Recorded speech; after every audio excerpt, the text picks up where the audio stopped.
The afternoon shift at Denver Air Route Traffic Control Center was usually predictable for Diane Reynolds.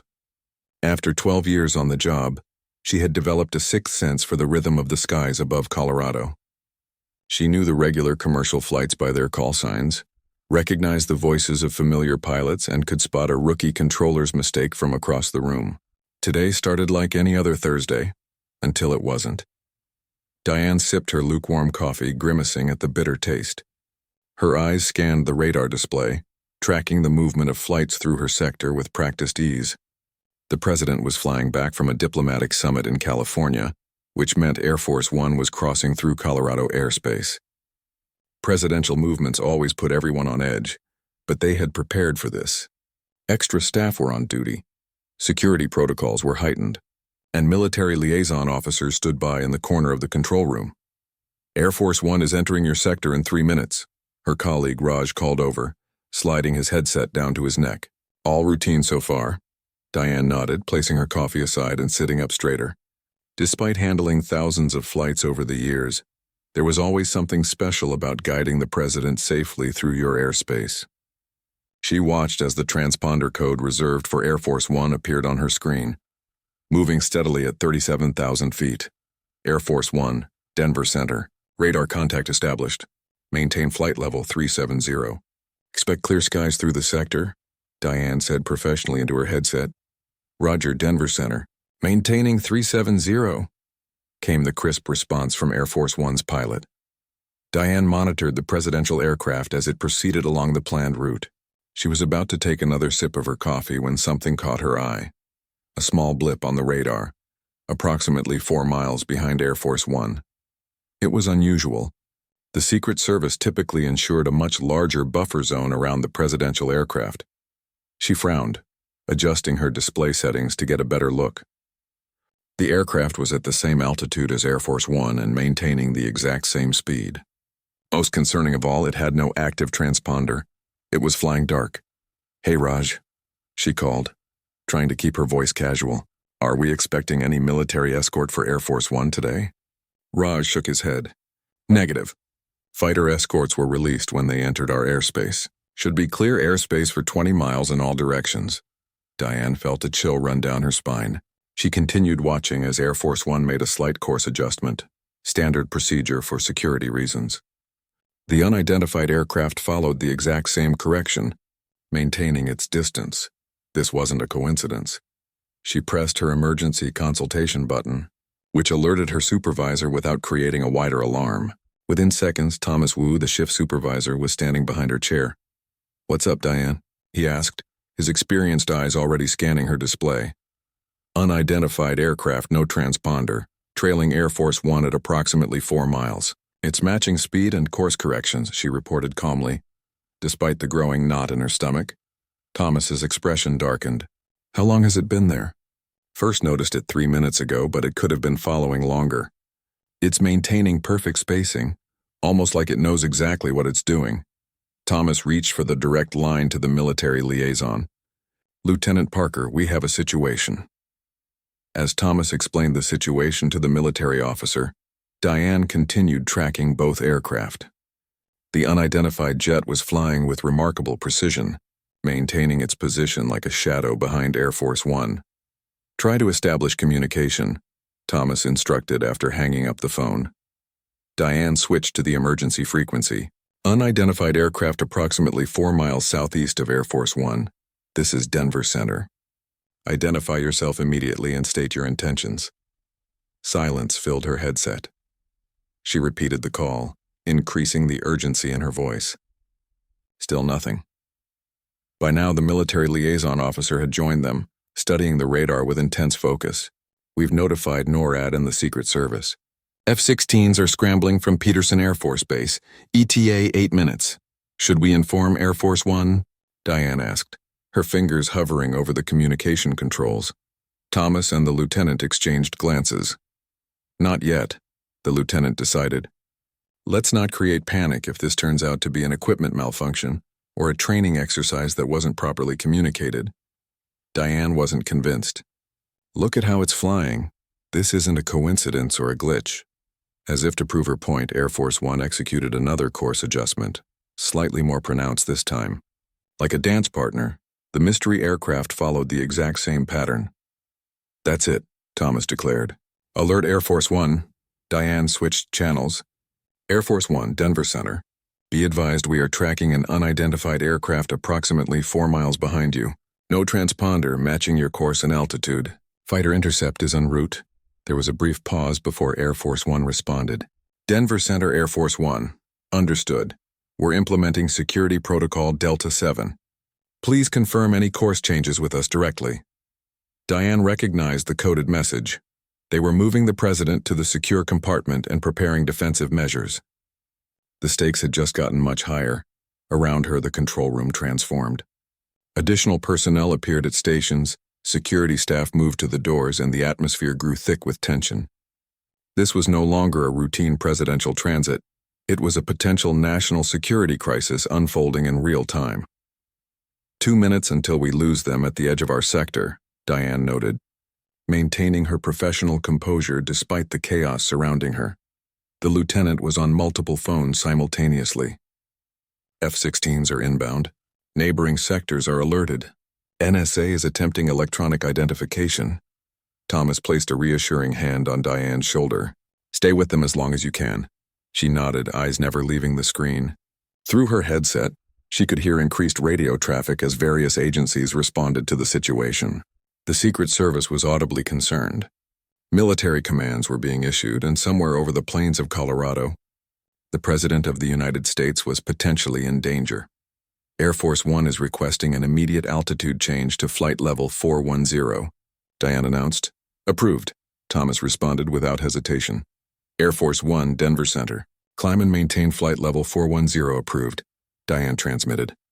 "Roger, Denver Center. Climbing to 410, the pilot confirmed, tension evident even in his trained voice. Everyone watched as Air Force One began its climb. The critical question hung in the air. Would the mysterious aircraft follow? It did. As Air Force One climbed, so did the shadow, maintaining its precise distance. "It's definitely tracking them intentionally," the lieutenant muttered, voicing what everyone was thinking.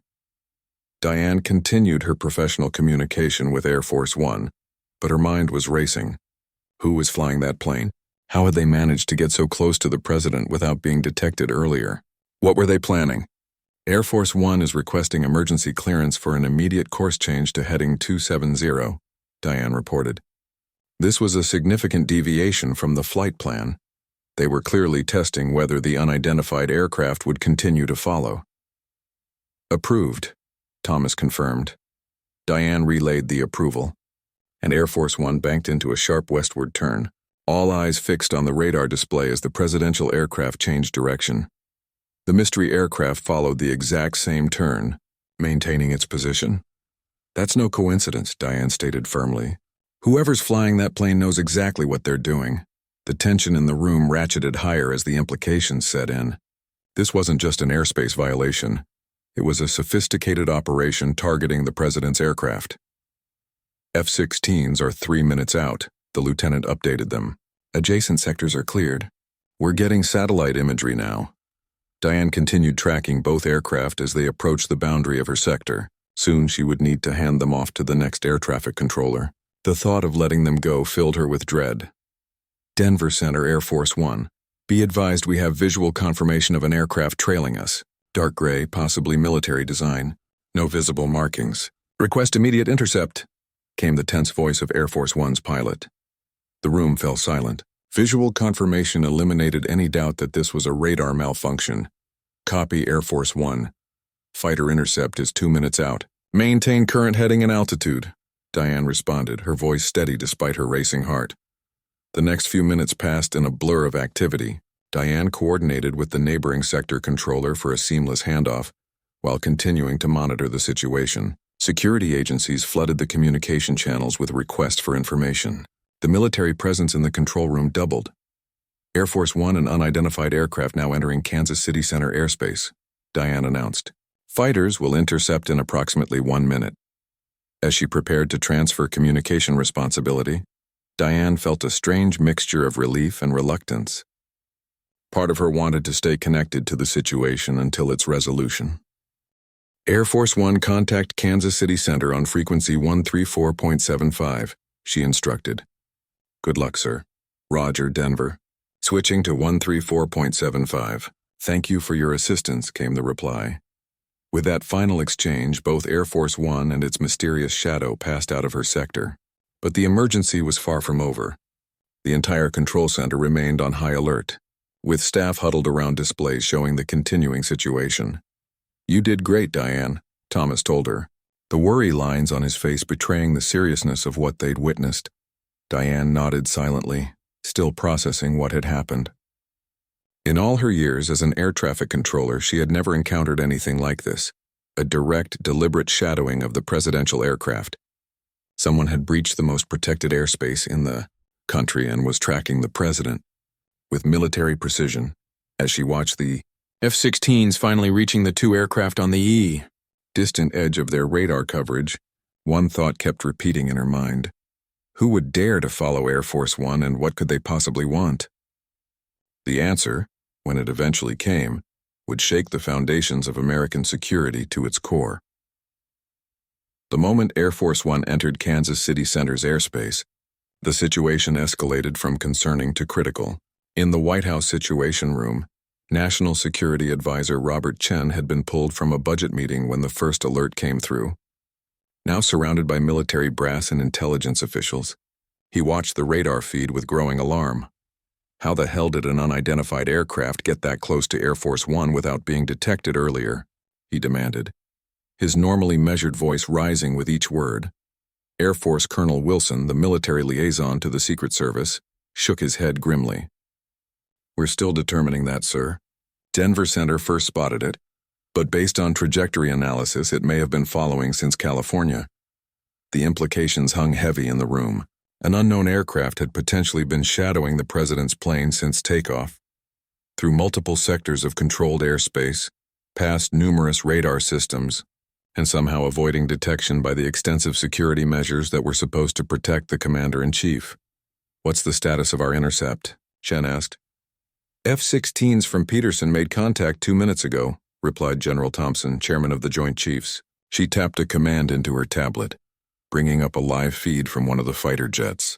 Visual confirmation of an unmarked aircraft appears to be a modified business jet with some sort of composite coating. No identifying markings, no response to radio calls. On the screen, they could see a sleek, dark gray aircraft maintaining perfect formation behind Air Force One, seemingly unbothered by the fighter jets now flanking it. And the president? Chen asked. Secure in the hardened compartment, Colonel Wilson confirmed. Secret Service has implemented full protective protocols. Air Force One is diverting to Offutt Air Force Base in Nebraska. It's the closest secure facility with appropriate capabilities. The room fell silent as everyone processed the gravity of the situation. In the post-9/11 world, the airspace around the president was supposed to be impenetrable. Yet here they were, watching an unidentified aircraft trail the most protected plane in the world with apparent impunity. Options? Chen finally asked. General Thompson straightened her shoulders. The F-16s are prepared to force the aircraft to land or, if necessary, shoot it down, but without knowing who they are or what their intentions might be. We can't risk escalation without more information, Chen finished for her. Exactly. Sir, 500 miles away aboard Air Force One, Secret Service agent David Taylor stood rigid outside the door to the president's secure compartment. 23 years in the service had prepared him for many scenarios, but the tension currently gripping the aircraft was unlike anything he'd experienced before. Through his earpiece, he could hear the continuous updates as the pilot coordinated with the fighter escort and ground control. The mysterious aircraft was still with them, matching their every move despite the F-16s repeatedly attempting to communicate. Inside the secure compartment, essentially a hardened bunker within the aircraft, the president sat with his chief of staff and 2 additional agents. They had been briefed on the situation, but details remained scarce. What they did know was troubling enough. Air Force One, this is Bravo Leader, came the voice of the F-16 squadron commander over the secure channel. Be advised the bogey is maintaining position. We've made multiple pass-bys with no response to visual signals. Standing by for further instructions. The pilot's voice was tight when he responded. Bravo, Leader. We are 20 minutes from Offutt. Can you determine any offensive capabilities on the bogey? A pause. Negative, Air Force One. No visible weapon systems, but the aircraft has several non-standard modifications. Appears to have specialized sensor arrays mounted on the fuselage. David exchanged glances with the head of the presidential detail. Sensor arrays meant the aircraft was gathering intelligence, but on what? Communications? Defensive systems? The secure compartment itself? Meanwhile, at the headquarters of the National Security Agency in Fort Meade, Maryland, analyst Patricia Lockhart was running the most urgent trace of her career. Her fingers flew across multiple keyboards as she coordinated a team of specialists all focused on one task, identifying the mystery aircraft. I need those satellite images enhanced. Now, she called to her team, and someone get me the logs of all known stealth test flights in the last 72 hours.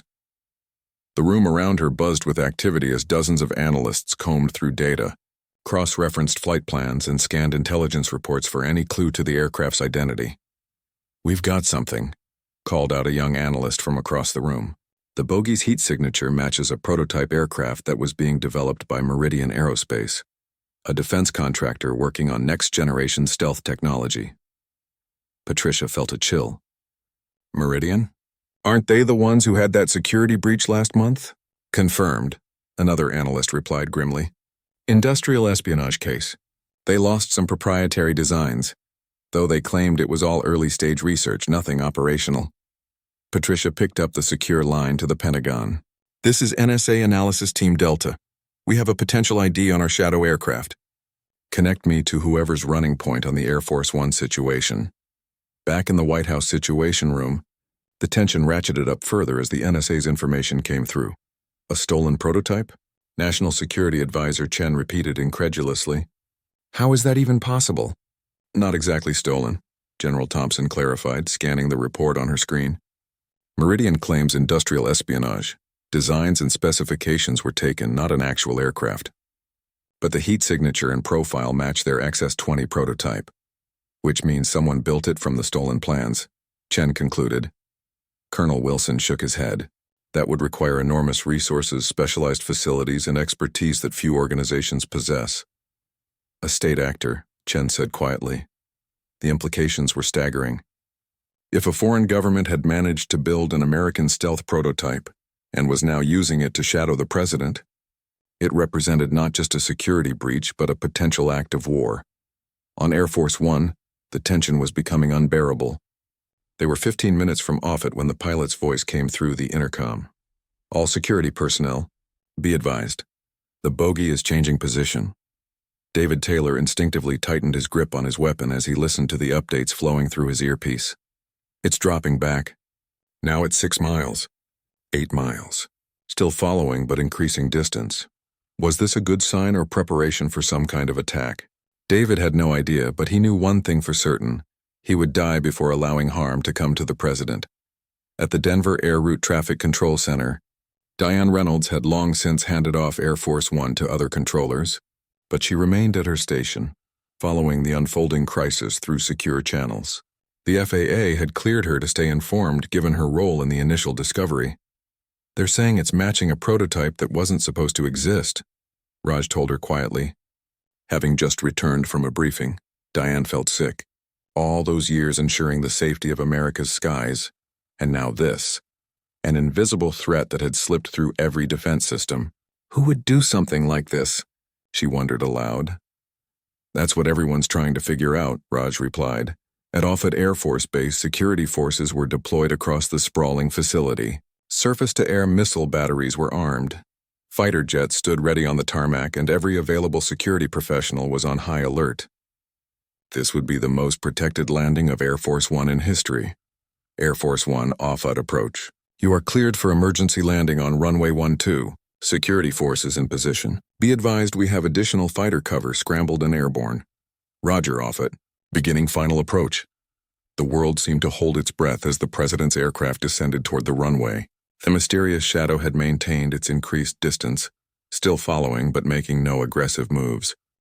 In the Situation Room, National Security Advisor Chen watched the feed from the F-16's camera as Air Force One touched down safely on the runway at Offutt. Relief washed over him, but it was short-lived. The crisis wasn't over. Not while that aircraft remained in American airspace. What's it doing now? He asked. General Thompson studied the live feed. It's circling at 20,000 feet, just outside the base's restricted airspace.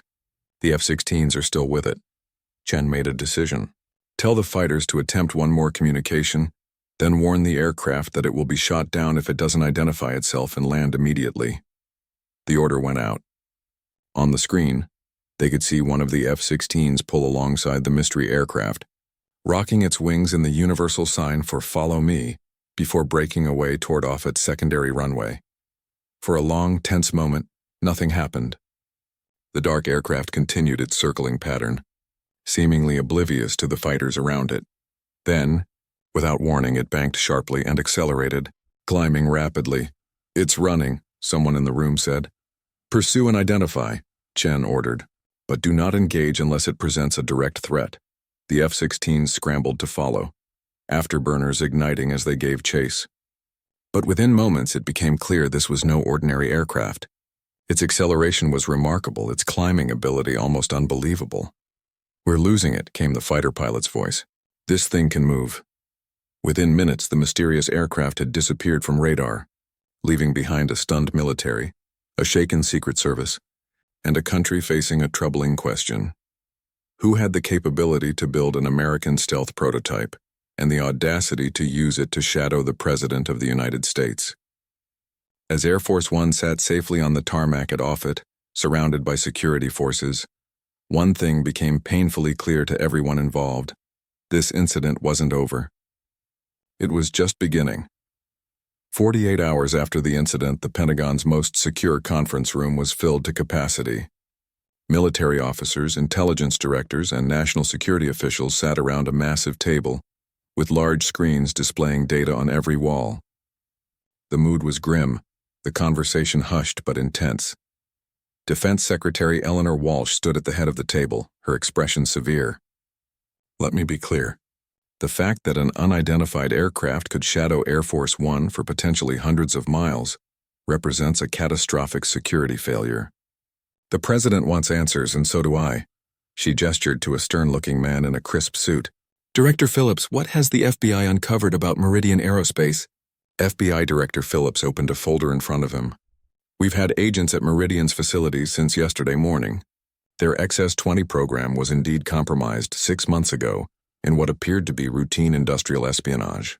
At the time, Meridian downplayed the significance because the plans were for a prototype that had never been built. They claimed the technical challenges of actually constructing the aircraft would be insurmountable, without years of additional research.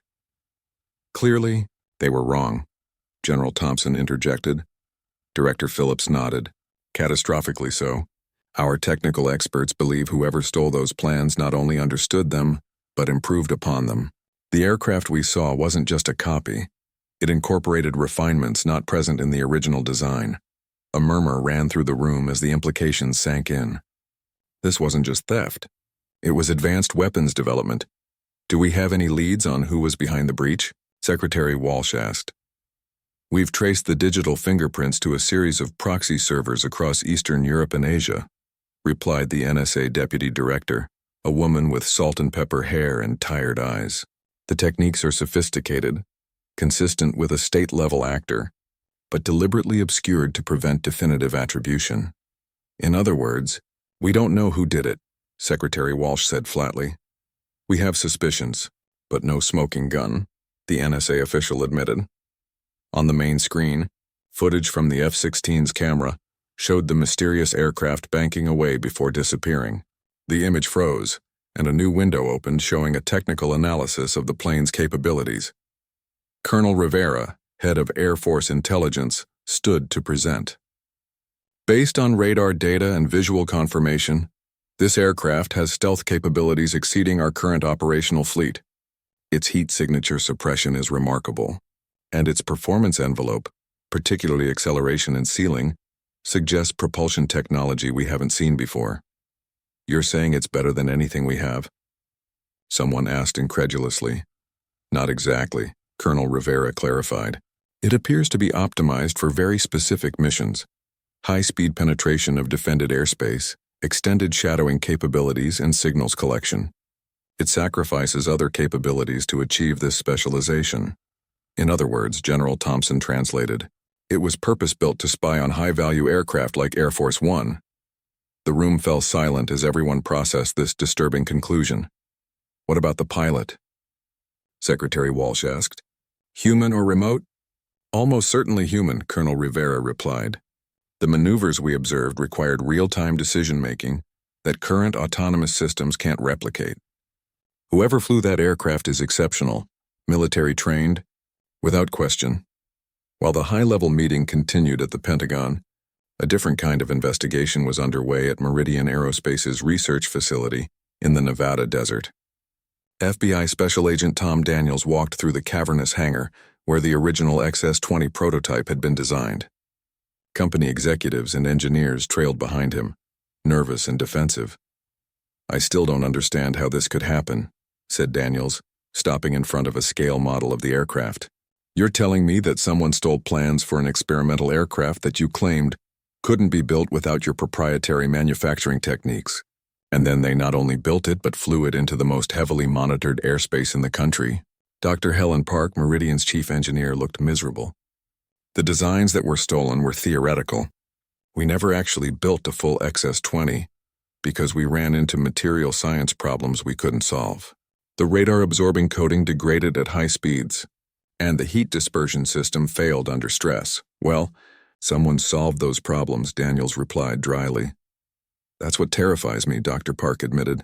We had a team of 50 engineers working on those issues for 3 years without a breakthrough. Whoever did this has capabilities that shouldn't exist. Daniels turned to face her directly. I need names, Dr. Park. Former employees, especially those who left under bad circumstances. Researchers who had access to the project and then took jobs elsewhere. Anyone who might have had both the knowledge and the motivation. She nodded, but her expression remained troubled. I'll get you the personnel files, but Agent Daniels, I don't think this was an inside job. The problems we encountered were fundamental engineering challenges, not just secrets someone could walk out with. Then who? Daniels pressed. That's the question keeping me up at night, she replied quietly. Back in Washington, Diane Reynolds had been flown in from Denver to brief the Congressional Intelligence Committee. As the air traffic controller who first spotted the unidentified aircraft, her testimony was crucial. She sat in a waiting room outside the secure briefing chamber, trying not to show her nervousness. A door opened, and a woman in a Navy uniform stepped out. Ms. Reynolds? Commander Rodriguez. I'll be escorting you to the briefing. Diane stood, smoothing her skirt. I'm not sure how much help I'll be. I've already told everything I know to the Air Force investigators. Commander Rodriguez nodded sympathetically. Sometimes small details matter in ways that aren't immediately obvious. The committee just wants to hear directly from you. In your own words, as they walked down the hallway, Diane found herself wondering how she'd ended up here, an air traffic controller from Colorado now at the center of a national security crisis. The weight of it all was still sinking in. The briefing room was intimidating. Wood-paneled walls, serious faces, and the seal of Congress prominently displayed. Diane told her story again, describing exactly what she had seen on her radar screen, how the unidentified aircraft had shadowed Air Force One with precision, and the immediate response from security agencies. When she finished, a gray-haired senator leaned forward. Ms. Reynolds, in your professional opinion as an air traffic controller with over a decade of experience, could this have been an accident? Perhaps a private pilot who didn't realize they were following Air Force One. Diane didn't hesitate. No, sir. The precision of the shadowing, the matching of course corrections, the lack of transponder, this was deliberate. Whoever was flying that plane knew exactly what they were doing and who they were following. Another committee member spoke up. And in your experience, is it possible for an aircraft to enter controlled airspace undetected like this? It shouldn't be, Diane replied. But clearly it happened. While Diane was testifying, the FBI's cyber division was working around the clock to trace the original theft of Meridian's designs. Special Agent Lisa Wong stared at her computer screen, eyes burning from too many hours without sleep. She was looking at server logs, tracking a digital ghost through firewall records and access points. I've got something, she called to her team leader. 6 months ago, someone created a backdoor into Meridian's secure server by compromising a maintenance contractor's credentials. Her supervisor came to look over her shoulder. Can you trace it? Partially. They bounce through servers in 7 countries, but there's a pattern to the timing. Whatever anonymizing service they were using had a flaw. It always connected through a server in Singapore before making the final jump. That narrows it down, her supervisor said with a hint of sarcasm. Wait, there's more, Lisa continued, typing rapidly. They made a mistake during one session. For about 8 seconds, they connected directly from their origin point before the anonymizing service kicked in. And where was that? Lisa looked up, her expression troubled. That's the weird part. It came from a server registered to the U.S. Naval Research Laboratory in Maryland. Her supervisor straightened, suddenly alert. Are you sure? Triple-checked. Either someone at the NRL was spying on an American defense contractor, or someone wants us to think they were, he finished grimly. As night fell over Washington, the various threads of the investigation were beginning to converge, though the picture they formed was deeply troubling. In a secure office at the Department of Defense, National Security Advisor Chen was reviewing the day's findings with a small group of trusted advisors. So, what we know so far, he summarized, is that someone stole designs for an experimental aircraft, solved engineering problems that the original designers couldn't, built a functioning prototype with capabilities exceeding our current fleet, flew it into secure airspace and shadowed the president's plane for an extended period, and our best lead traces back to one of our own military research facilities. That's the shape of it, General Thompson confirmed. Theories? Chen asked, looking around the room. 3 possibilities, offered a CIA analyst. 1. A foreign power with extraordinary capabilities has penetrated our system so deeply that they can make it look like the breach came from inside. 2. We have a mole at the highest levels of military research. Or three, Chen prompted when she hesitated. Or 3. This is an internal operation that wasn't properly communicated through official channels. The room fell silent as everyone considered the implications. The idea that one branch of the American government might be spying on another was almost as troubling as foreign espionage. There's one more piece of information, General Thompson said finally.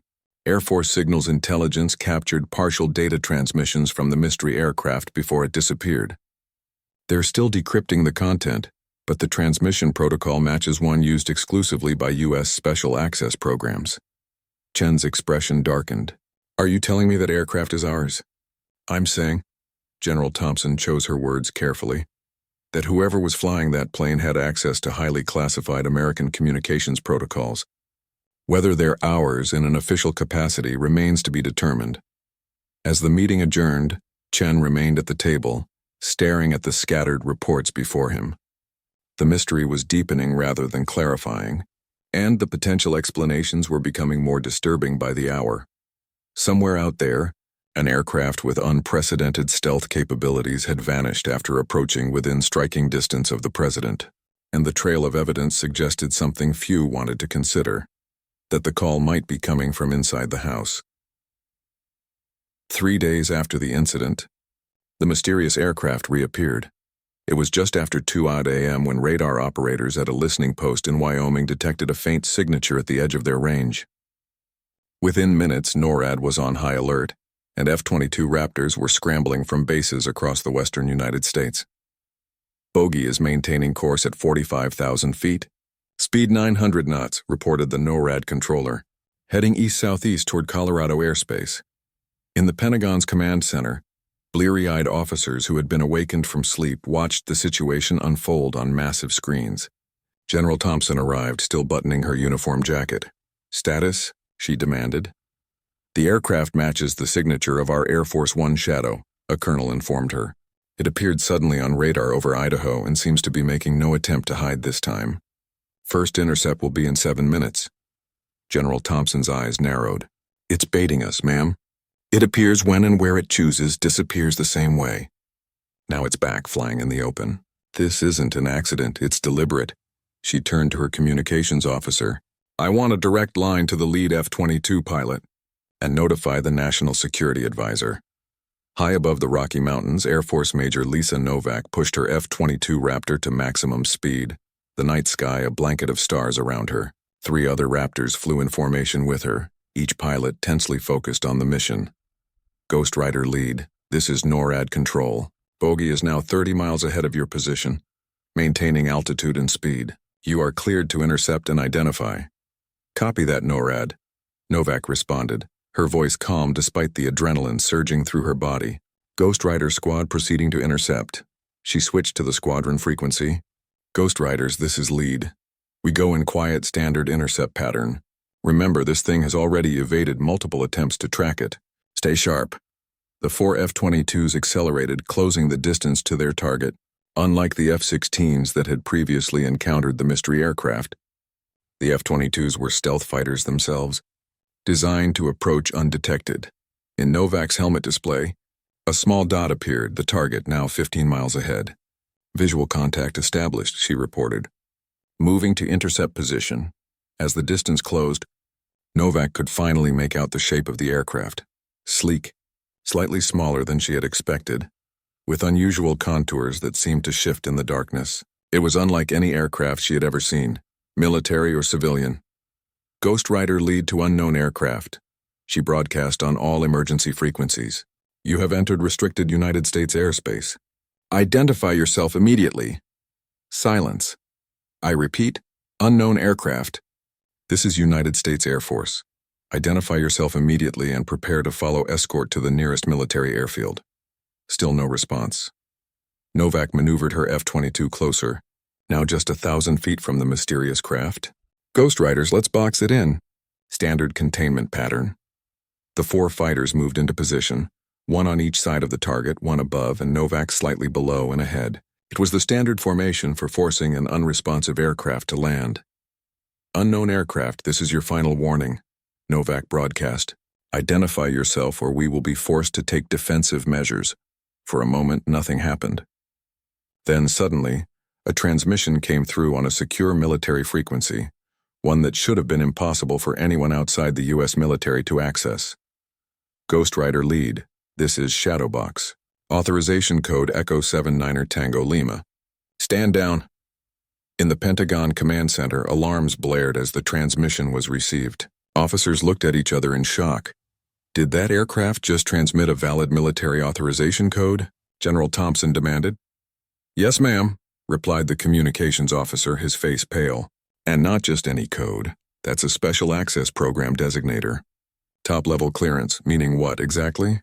Meaning, the officer said slowly, whoever is flying that plane has authorization from someone very high in our own chain of command. General Thompson grabbed a secure phone. Get me the Secretary of Defense. Now. Back in the sky, Major Novak was receiving new orders through her headset, her confusion evident in her response. NORAD control, please confirm. I'm being ordered to escort this aircraft to a secure facility, but not to attempt to force it down. Confirmed, Ghost Rider lead. Secretary of Defense's direct order. Maintain current position and escort the aircraft to the coordinates being transmitted to your navigation system. Novak acknowledged the order, though her instincts were screaming that something was very wrong. The 4 F-22s adjusted their course, now flying alongside the mystery aircraft rather than attempting to contain it. Ghost Rider. 2 to lead, came the voice of her wingman. What the hell is going on? Wish I knew, Novak replied tersely. Just stay in formation and keep your eyes open. The coordinates led to a remote Air Force facility in the mountains of Colorado, not one of the major bases, but a smaller installation rarely mentioned in regular briefings. As they approached, Novak noticed there was a welcoming committee on the ground. Vehicles with flashing lights surrounded a lone runway. Unknown aircraft. You are cleared to land first, came the instruction from the ground controller. Ghost Rider squad will maintain air cover until you have completed your landing. To Novak's surprise, the mysterious aircraft smoothly banked and began its descent, showing none of the evasive characteristics it had displayed days earlier. It touched down with professional precision and taxied toward a large hangar at the far end of the runway. Ghost Rider lead, you and your squad are cleared to land. Proceed to runway 2. Novak guided her F-22 down, her mind racing with questions. Something big was happening, something far beyond her security clearance. On the ground, National Security Advisor Chen stepped out of a government SUV, accompanied by General Thompson and 2 stone-faced military police officers. They watched as the mystery aircraft came to a stop in front of them, its engines powering down with a high-pitched whine. For a long moment, nothing happened. Then, with a hydraulic hiss, a hatch opened in the side of the aircraft.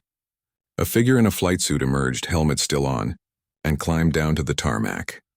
"Remove your helmet," General Thompson ordered, her voice sharp with controlled anger. The pilot complied, revealing the face of a man in his 40s, calm, professional, with the unmistakable bearing of a military officer. "Lieutenant Colonel James Richardson, United States Air Force," he announced, standing at attention. "Security Vulnerability Assessment Division." "Never heard of it," Chen said coldly. "That's by design, sir," Richardson replied. "We report directly to the Joint Special Operations Command." "You are following Air Force One," General Thompson stated. "Explain yourself before I have you arrested for treason." Richardson remained composed. "General, I have sealed orders authorizing this operation. The documents are in the aircraft."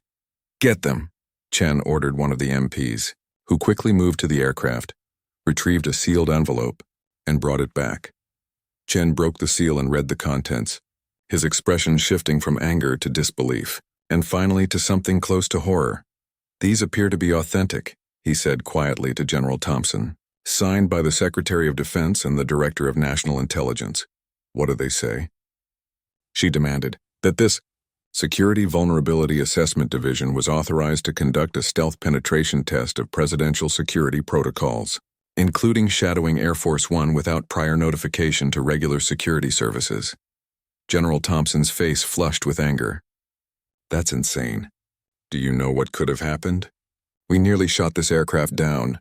"With respect, General," Richardson said, "that was precisely the point. The fact that you didn't detect us until we wanted to be detected, and couldn't intercept us when we didn't want to be intercepted, exposed critical vulnerabilities in our security systems." "Who exactly authorized this?" Chen demanded. "Sir, that information is in the second document, which requires Yankee White clearance to access." Chen and General Thompson exchanged glances. Yankee White was the highest level of security clearance, reserved for those working directly with the president. As this confrontation played out on the tarmac, Major Novak and her squad were being debriefed in a separate building. An Air Force colonel was explaining the situation in carefully measured terms. "You and your team encountered a classified aircraft conducting a security assessment. Everything about this incident is now classified at the top secret level. You will be required to sign additional non-disclosure agreements before leaving this facility." "Sir," Novak said, struggling to maintain her professional demeanor, "we were prepared to engage that aircraft. If it had made any aggressive move, we would have fired." "Are you saying we were part of some kind of test without our knowledge?" The colonel looked uncomfortable. "I'm saying, Major, that sometimes the left hand of government doesn't know what the right hand is doing. And that's by design." Meanwhile, back at the Pentagon, Secretary of Defense Walsh was facing her own confrontation with the White House Chief of Staff, who had arrived unannounced at her office. "The president is furious," he said without preamble. "An unauthorized security test that put Air Force One at risk? That triggered a national security crisis? Heads are going to roll for this, Eleanor." Secretary Walsh met his gaze steadily. "Frank, there's something you need to understand. This wasn't unauthorized. The president himself signed off on the concept 6 months ago." "What? That's impossible. He's been demanding answers since this happened, because only 3 people knew the actual timing and details of the operation. Myself, the DNI, and the commander of the unit. The president approved the concept but specifically requested not to know when it would happen, to ensure authentic reactions from all security services." The chief of staff sank into a chair. "So this whole crisis was a test of our systems," Walsh finished. "And they failed spectacularly, which is exactly what the assessment was designed to uncover." As dawn broke over the Colorado mountains, the truth was beginning to emerge, a truth almost more disturbing than the mystery had been. The aircraft shadowing Air Force One wasn't foreign espionage or a rogue operation.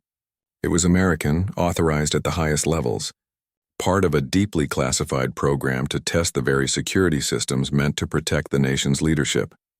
And the most troubling revelation of all, the test had proven just how vulnerable those systems really were. 2 weeks after the confrontation in Colorado, a classified briefing took place in a windowless room deep within the White House. The president sat at the head of the table, his face grave as he listened to Lieutenant Colonel Richardson's presentation. Around the table were only the most senior officials: the Vice President, Secretary of Defense Walsh, National Security Advisor Chen, and the heads of all major intelligence and security agencies.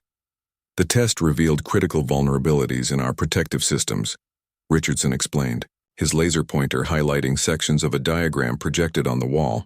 Our aircraft was able to shadow Air Force One for over 300 miles before being detected, and even then, only because an exceptionally observant air traffic controller noticed anomalies on her radar. The president's jaw tightened. "You're telling me that if this had been a real threat—" "Yes, sir," Richardson confirmed. "A hostile aircraft with this technology could have approached within weapons range of Air Force One without detection. The fact that we were eventually spotted was actually a stroke of luck, rather than the success of our security systems." The room fell silent as the implications sank in. For decades, America had assumed its presidential security was the best in the world. That assumption had now been shattered. "Show them the communications intercepts," Secretary Walsh instructed. Richardson nodded, changing to a new slide. During the operation, our aircraft was able to intercept and decrypt several supposedly secure communications between Air Force One and ground control. Using passive collection methods only, we obtained classified flight path information, security protocols, and even fragments of conversations from within the secure compartment. The FBI director leaned forward. "How is that possible?" "Those communications use the most advanced encryption we have. The encryption itself wasn't broken," Richardson explained, "but we identified weaknesses in the transmission methods. Essentially, we found side-channel vulnerabilities that allowed us to piece together information without actually breaking the encryption." The president stood up and walked to the window, staring out at the Washington Monument in the distance. When he turned back, his expression was resolute. "I authorized this program because I wanted honest answers about our vulnerabilities. Now we have them." He looked around the table. "I want a complete overhaul of presidential security protocols. Every system, every procedure, every technology, everything gets reviewed and improved. Nothing is off the table." He pointed at the diagram still displayed on the wall. "And I want to know how the hell a secret program built an aircraft with capabilities beyond anything in our operational fleet." "That's perhaps the most concerning finding." "Mr. President," General Thompson replied, "the Security Vulnerability Assessment Division was given unprecedented latitude to develop technologies specifically designed to test our defenses.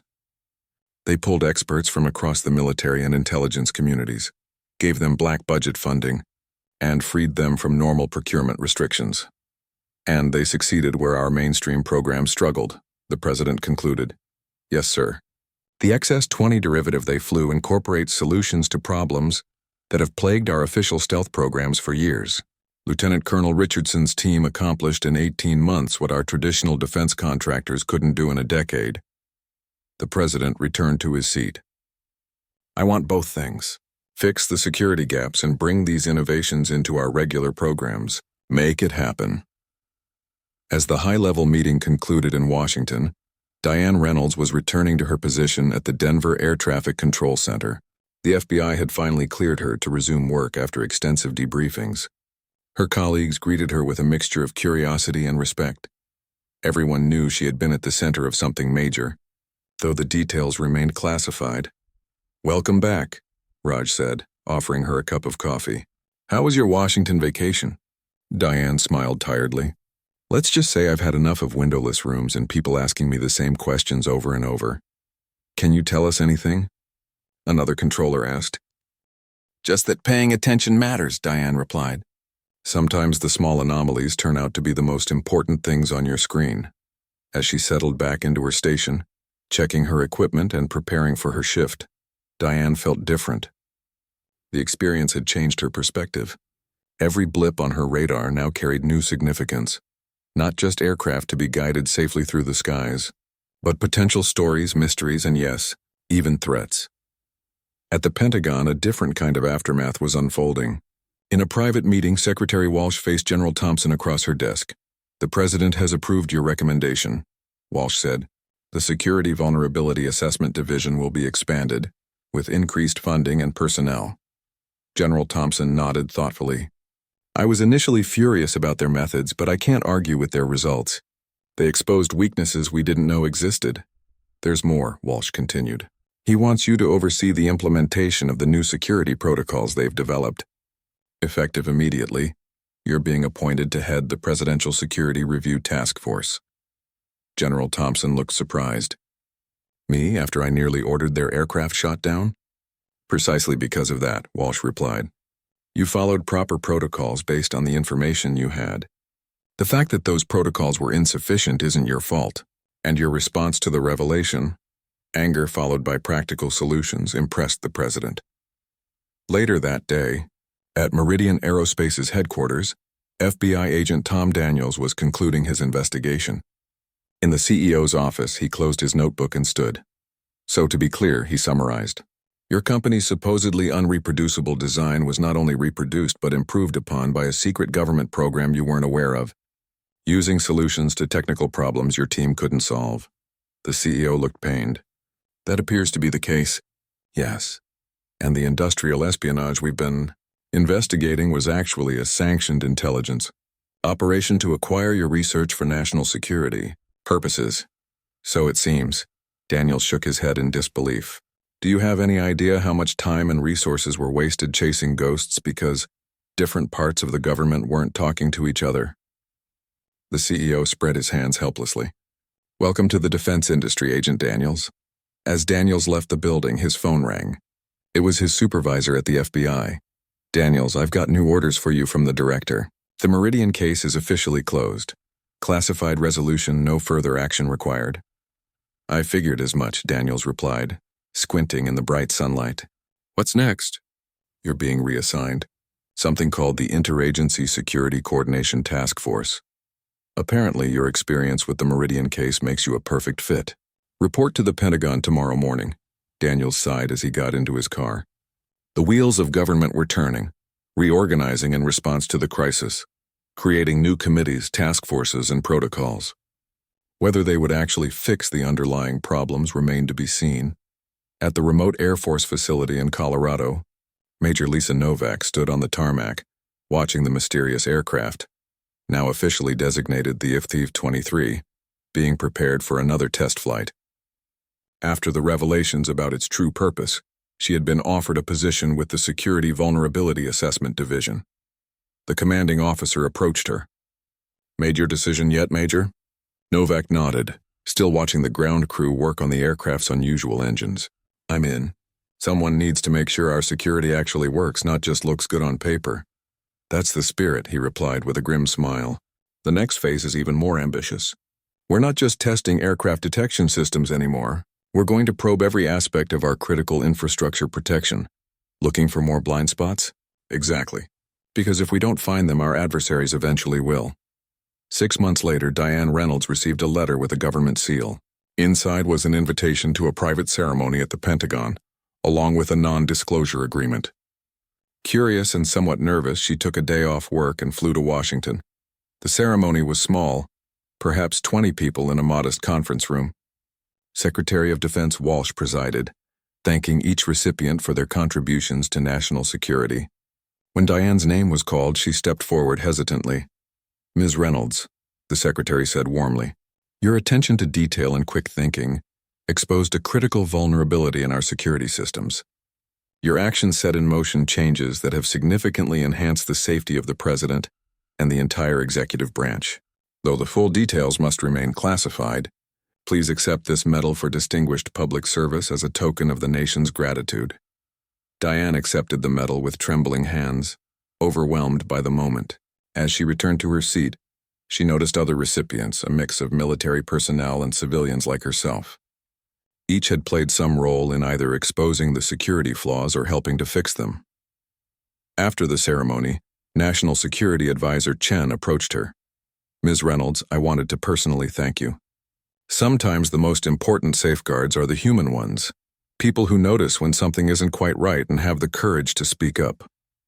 I was just doing my job, Diane replied modestly, perhaps, but you did it exceptionally well.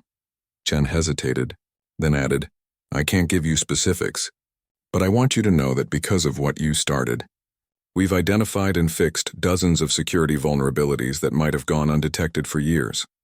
As Diane flew back to Denver that evening, she gazed out the window at the darkening sky, thinking about the strange journey that had begun with a small anomaly on her radar screen. Somewhere up there, aircraft were flying, some visible, some invisible to conventional systems. The skies had always seemed straightforward to her, governed by physics and protocols. Now she understood that reality was more complex. Systems designed by humans had human flaws. Security was never perfect, only evolving. And sometimes, the most terrifying discoveries, like a mysterious jet shadowing Air Force One, turned out to be the wake-up calls that ultimately made everyone safer. As the plane began its descent into Denver, Diane touched the metal in her pocket. She couldn't tell anyone the full story, not even her closest friends or family, but she would carry with her the knowledge that paying attention mattered. That one person noticing something amiss could set in motion changes that reached the highest levels of government.